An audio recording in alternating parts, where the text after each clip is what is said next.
There are those issues which we have no control over. We need to submit to the will of Allah. When the earthquake hits, when the tornado hits, you have no power over this. And so we submit to Allah subhanahu wa ta'ala and ask Allah to help us. When death strikes somebody close to us, we need to submit to this. It is difficult. But the best of the Muslims would say, Inna lillahi wa inna ilayhi raji'un. We came from Allah and we will return to Allah. But there are those issues which we do have control over. And our scholars studied this and brought 4 states that people find themselves in. People find themselves in goodness. They find themselves in good times. And so when they find themselves in good times, then they should have shukr. Being sincere to Allah is having gratitude that something good is happening to you. But other people will find themselves in baliyah, in difficulty. And if we find ourselves in difficulty, sincerity to Allah means that we should have sabr. We have patience, perseverance in the difficult times. We find ourselves in obedience to Allah Azza wa Jal, where we are obeying Allah. And this is a deep point that is made for us by this amazing scholar.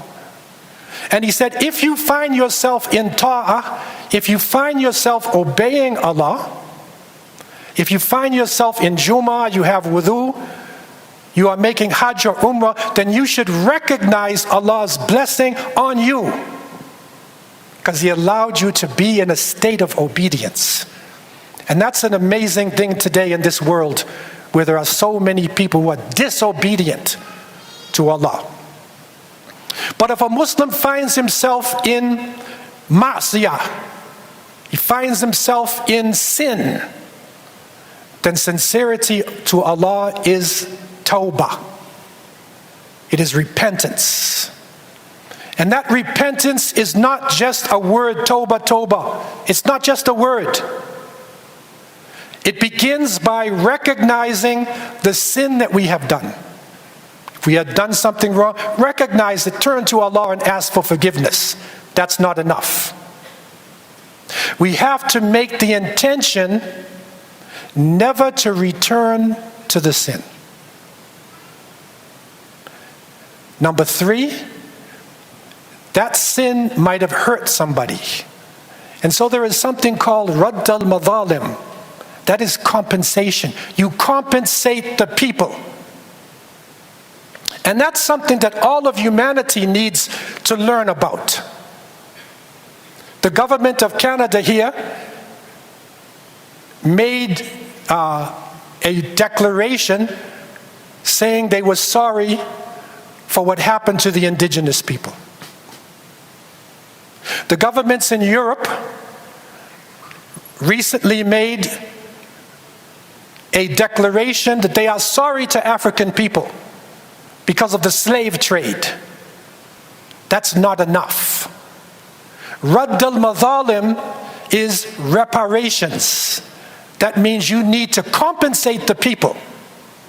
You need to compensate the indigenous people who were harmed. Compensate the people who suffered under colonialism and under slavery. And the final point is to avoid unlawful deeds. So it's not enough to recognize the sin, but you need to analyze your tongue, your eyes, your ears, your hands. What are the ways I'm weak? How do I commit sin? And if you know this, then avoid these areas. And this is the complete tawbah that we need so dearly today.